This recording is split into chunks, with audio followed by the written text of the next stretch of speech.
Everybody, the People's Pundit, of course. You don't see him right now, but I'll get him up on screen in a second. First things first, Rich, thoughts from the weekend. You and I mean, you've had this conversation with many people too, but we've talked about it. Escalating tension in the political world, that that the rhetoric cannot just stay rhetoric forever. Tell me, we don't have to go through all the operational failures and shit like that, but what have been the big takeaways from you over the last couple of days in this week that feels like it's 50 years? Yeah, I'll tell you. I mean, Frank, there are so many things going on in this country right now. I think people need to stop and appreciate the moment we're living in and have been living in, right? When a former president is persecuted and prosecuted, it's a huge story, and we talk about it for as long as the story goes on. When a president is finally, has an emperor has no clothes moment, and everyone realizes that didn't know already that the president is senile, and the media has been lying to everyone, and the party's been lying to everybody. It's a huge story, right? Mm-hmm. However, when a president is almost killed, nearly killed, it's a huge story.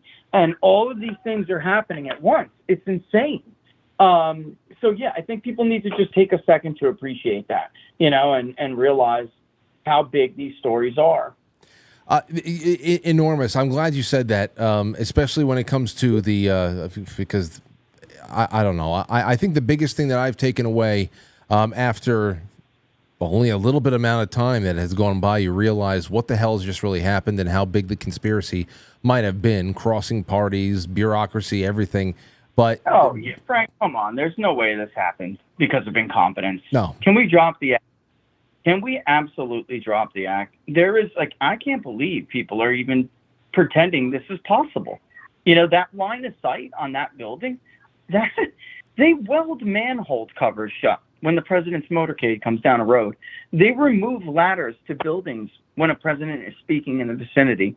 You can't even get into an area hours before. Once you're past that time when the president's coming to talk, it's over. The idea that this guy was walking around, by the way, known, which if people don't know this already, he was already known to authorities. The idea that this guy somehow walked onto the only building, first of all, walked onto that area, with a firearm, and then got up and on into the prone row, bro, on the only building which has a line of sight to the president is insane. And there is no way in my mind, after you learn all the facts, there's just no way in my mind that this wasn't one of those horribly dark times in our history when they nudge and nudge and nudge and give people an opportunity, give them a motive with all you were just talking about, crazy rhetoric. And then somebody kind of, they don't do it, but they just kind of step aside, brother, and give whomever has the motive an opportunity, a window, and then they hope that event happens. It's how they killed Malcolm X, it's how they killed Martin Luther King. Malcolm X, by the way, two guys did 20 years in jail. They had nothing to do with it. The FBI nudged another guy, and that guy was living in Newark, New Jersey for years until his death a couple of years ago, which was attended. By the way, his funeral was attended by the Lieutenant Governor of New Jersey. We have to stop pretending like this is not the world we live in. It is, and they tried to kill the guy. Let's be honest. I think the thing that really upsets me, or I guess was confirmed for me, is really what happened afterwards. We always say that I think we're beyond unity. I think that those moments where September 11th, 2001 happened, and even with we're all very fresh and wet behind the ears, and it's happening to us at that point. It was a galvanizing event that. Nothing galvanizes us anymore. Nothing will ever galvanize us anymore, at least not for a couple of generations, unless there's a complete stop and then there's a way for the earth to refertilize itself. I don't know what the hell happens, because within 12 hours, everybody was right back to the messaging that led to this. Everybody. Absolutely. I mean, that's the whole thing, Rich. People want to hold on. The left. And this, I'm getting around to all the polling now next. This is going to set this up. The left, which is most strongly expressed in the will of the Democrat Party, is really married to this role-playing game that they have about existential crises and about the rise of Hitler and the end of human rights for anybody based on all these superficial issues and stuff. And they make every single thing a matter of life and death. It's all about trauma and fear and drumming that up and maintaining that height. I mean, eventually they have to explode. You can't just keep building pressure forever. Well, anyway, Right. when I look at this, when I see that they just continue, they can't go forward without the game because the game is their entire identity right now. But they want to be able to separate themselves from the consequences of playing the game. And that's what I look at all of the Biden stuff right now with the resignation looming. First, I see from Axios, it said the headline right now is behind the curtain, top Dems now believe Biden will exit. And then we have breaking news from Mark Halperin, who says this. He says multiple sources outline the apparent state of play on Biden at this time. Listen to this. You've probably seen it all. Plans to announce withdrawal from the nomination as early this weekend. John Meacham polishing up remarks. Biden will not resign the presidency, and he will not endorse Kamala Harris, which opens up the convention with Harris and about 3 other people. Then they're going into the superdelegate details already. I don't know how much of this is going to end up being true, but we might know soon. What does switching out a candidate even mean at this? Is Joe Biden the only reason why the Democrat Party is dying in the polls in such disastrous ways? Is replacing him really the thing that's going to revive them? This is what's driving me a little bit. I don't want to say it's driving me nuts, but it's like I knew this would happen after the debate. And now that the assassination attempt has obviously solidified it and they're in full panic, my fear has come to fruition, which is I think we're all forgetting that Donald Trump was leading Joe Biden for over a year. Okay? I mean, there was a lot more going on here. And for that year, we polled everyone. Michelle Obama, even though I think it's ridiculous. Kamala Harris, Gavin Newsom, Elizabeth Warren, Bernie Sanders, Hillary Clinton, Josh Shapiro, Gretchen Whitmer. They all lose to Donald Trump. And guess what? Biden was the strongest candidate. Now, we're having some new polls come out after the debate, particularly, and all these questions surrounding Biden being senile are coming out. And that some of that polling is showing that she does a little bit better at CBS News. That could simply be a response bias, Frank. It has nothing to do with actual, reflecting actual opinion and where the race would be. The consensus of polling before the debate and even some after clearly showed what we found, which is that Biden, with all of his flaws, is still the strongest candidate. And that is historically all of the empirical data and the variables that predict elections that everybody uses, whether you're looking at Allen's keys or you're looking at the primary votes or whatever model you're looking at, an incumbent president is going to be a stronger candidate. Kamala Harris is vehemently disliked by this country. The fact they would think that she is going to solve their problems is a joke. That's why she called Gavin Newsom. He said, I won't run with you. She called Gretchen Whitmer. She said, I won't run with you. She called Josh Shapiro. He said, I'll think about it, but I probably won't run with you. And apparently, I found out this morning, and this is probably a little bit of breaking news for everybody, but it's true. She called Roy Cooper of North Carolina, the governor of North Carolina, and he actually did sound, from what I'm told, he sounded interested. But most people, when they think about it, don't want to do it because they know she's a loser. This is a losing strategy to totally rebuke the votes of millions of Democratic primary voters because the elites now all of a sudden realize they can't hide his senility from the public anymore is outrageous.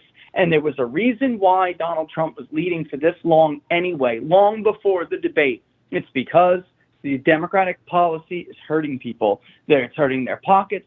They feel like everything is destabilized now. You thought it was bad under Trump. At least, there wasn't a war in Eastern Europe. There wasn't an invasion in Israel, in the Middle East. There wasn't, at risk here of, potentially escalating to a mini nuclear war over, Slavic divisions that have been going on for thousands of years, I mean, this is crazy. And this idea that she's going to parachute in and win this thing for them is nuts. They have huge problems. And I got to tell you, there's only the legalities of this, the conversation. The only one who could even legally inherit the war chest that Joe Biden has is Kamala Harris. But what you heard in Halpern's reporting right there is Joe Biden saying, if you push me out, you're going to do it on your own. Good luck raising money in 3 months. That's what I was going to ask you next. Because what you're describing and what this Halpern tweet really just says to me is that for the Democrat Party, their entire election year is going to start at the end of their convention, which means they're only going to have 2 months to fund a completely new candidate and run against somebody who has been essentially preparing for this for years. They're giving themselves 2 months. Yes, sir. And she's not even a rock star. This is the thing. The elites are driving this, and Biden's got a lot at stake. That's why he's fighting so hard. And I got to tell you, there were people who pushed back on that report really hard today to us. They said that is not true. Speaking frankly, speaking frankly, they were like, the pressure is enormous. And when the former House leader comes out, when Mr. Impeachment comes out, Adam Schiff, right? When Chuck Schumer, the current leader of the Senate, comes out and they abandon you, it's a problem. All right. So I've been telling people that this is not going to happen. These replacement theories are stupid. And many of them were, because they just didn't understand the legal issues that are at play here. And they didn't understand how difficult it is to get somebody fresh on a ballot. Like, you cannot parachute Michelle Obama and nominate her, and that's it. It's just not how it works. And then you have to get around the DNC rules.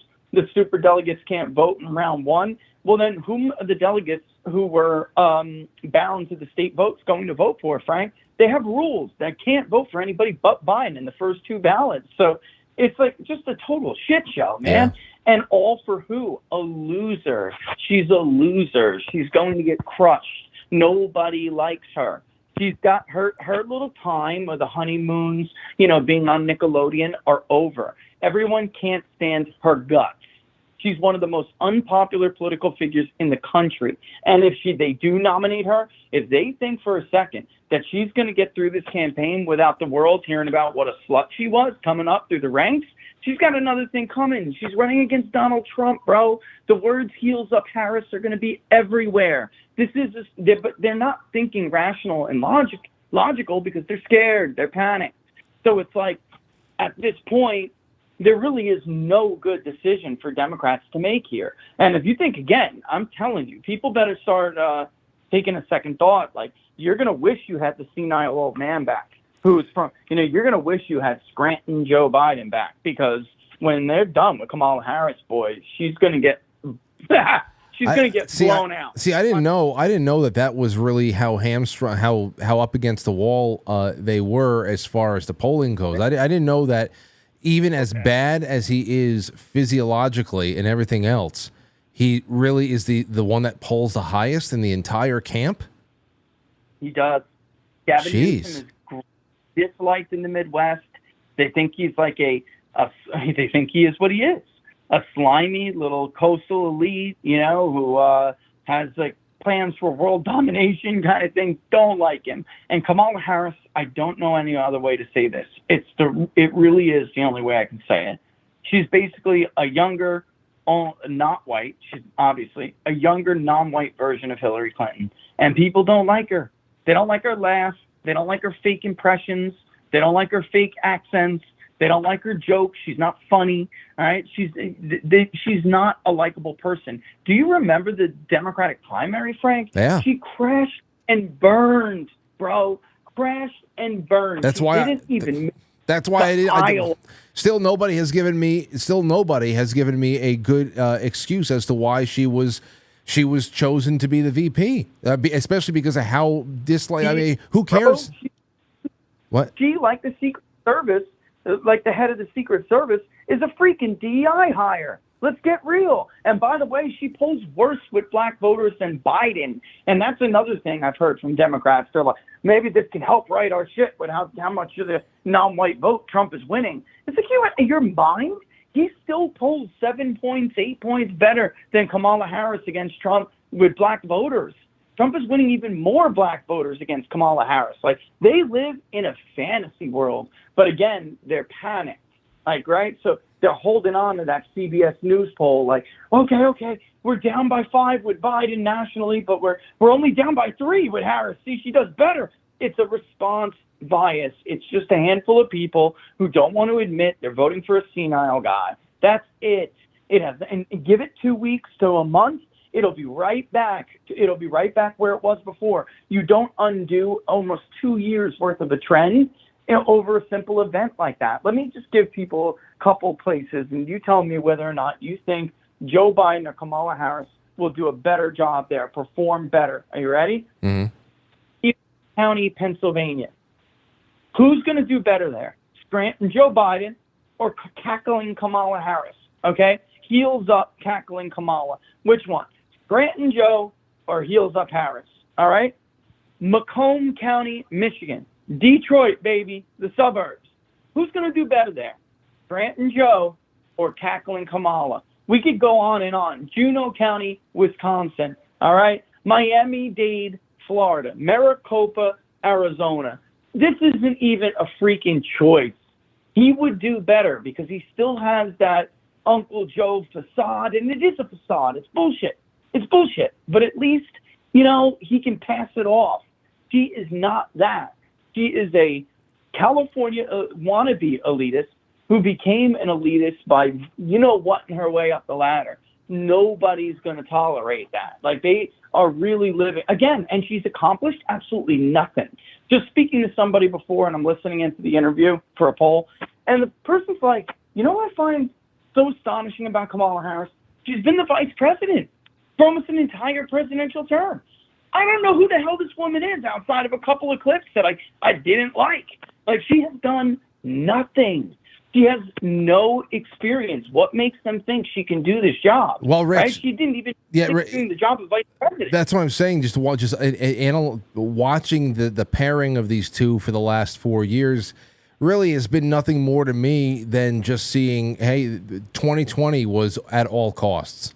It was an at all cost kind of a thing, and now here's the thing. I'm always looking for something to be hopeful about. Although I'm always cautiously optimistic, if not a little bit more than cautiously optimistic. It is just or a little bit less than cautiously optimistic, I should say.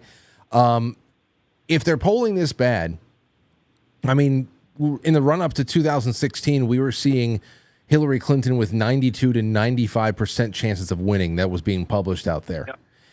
In 2020, of course, we had the lockdown, COVID factor, and all of that stuff. There was a little bit more. There was a little bit more of an alibi as to why Donald Trump is tanking in the polls, and people are afraid to go out and mail in ballots and all this stuff. But 4 years later, there's this horrible numerical problem that this party has. People are not shuttered inside of their houses anymore, and of course there's all the current predicaments Biden has health-wise. Trump it really has not had to do much this year except just shut up. Biden's been tanking, and then of course comes the assassination attempt.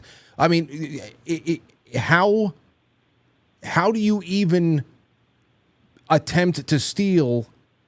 I mean, I guess you can just try. But at the same time, right now, to even walk away with a close victory would be like, who the hell? What did you do to do this? It's not believable anymore.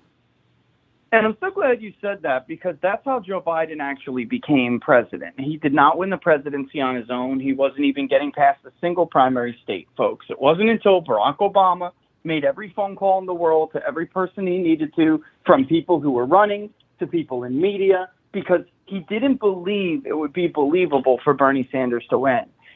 So he was telling people Bernie can't win. He just can't. Like, he can't, and no one will believe that he can. So, like, if they do, that is part of the calculation for sure. And that's another reason why it's like, if you think And I guess maybe they just, Barack Obama, who is having a huge role in trying to push Joe out, I guess he thinks that it's believable for Kamala to win, for Kamala to do better. It doesn't really matter what the truth is, Frank. It's like what they can try to sell to us. Okay. And that's just the reality of it. I mean, even with COVID and everything, back then Obama really did believe the polls. And I anytime I've relayed this to people, I always tell them it was like one of the saddest things ever to poll the Democratic primary and even conduct an exit poll, which we did. And it was like these Democratic voters, you could hear the result of Obama's campaign to rig that primary. And it was sad because Democratic primary voters were saying they didn't want Joe Biden and they never wanted him, even those who eventually would vote for him. They didn't want him. But the media and everybody and it really was like a giant pressure campaign convinced them that Bernie couldn't win. They wanted Bernie, but they voted for somebody else because that's what they were told to do. And that's like so sad if you think about it. I really can't stress that enough, man. Yeah. Think about it. These people did not want him to begin with, and now, and they rammed him down their throats because that was what Barack Obama thought was the only believable scenario to have Donald Trump lose. It has to be to Joe Biden. At least that's believable. And now people picked him, even though all of the health issues, this isn't new, Frank. They're all like, Tapper and a lot of them, these people make me laugh. They pretend as if they just learned about the president's senility. Everybody knew Joe Biden was senile. Everybody knew it. Reporters have been fired from the White House press team because they knew and wanted to report on his senility. And now they're going to pretend like this is some new revelation. It's just unbelievable to me. And instead of forcing Joe Biden down their throats, they're going to they're contemplating erasing their votes and getting rid of him. It's unbelievable. But democracy, Frank. I know, and there's a lot of people whose faith in it all is actually really, really dwindling right now. So we will see. We'll see how the excitement is up, but the who the hell knows? I know that the betting markets go nuts, but I wouldn't put a dime on any of this stuff because it's too nerve-wracking. Rich, I know that you made some time for us tonight. It's a few minutes away from Tucker Carlson doing his little talk over here at the RNC. Yep. I'll let you go. I'd love to catch up with you again soon for a full segment, but thank you for giving us the 20 minutes. All the best, Frank, as always, my friend. And all the best. Thank you. Send the best to Laura.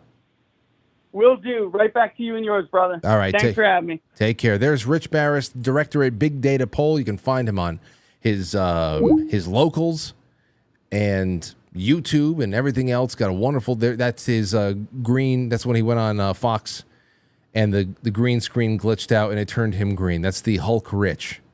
So whenever he calls in for a little bit of an audio update, that we get to do this to him.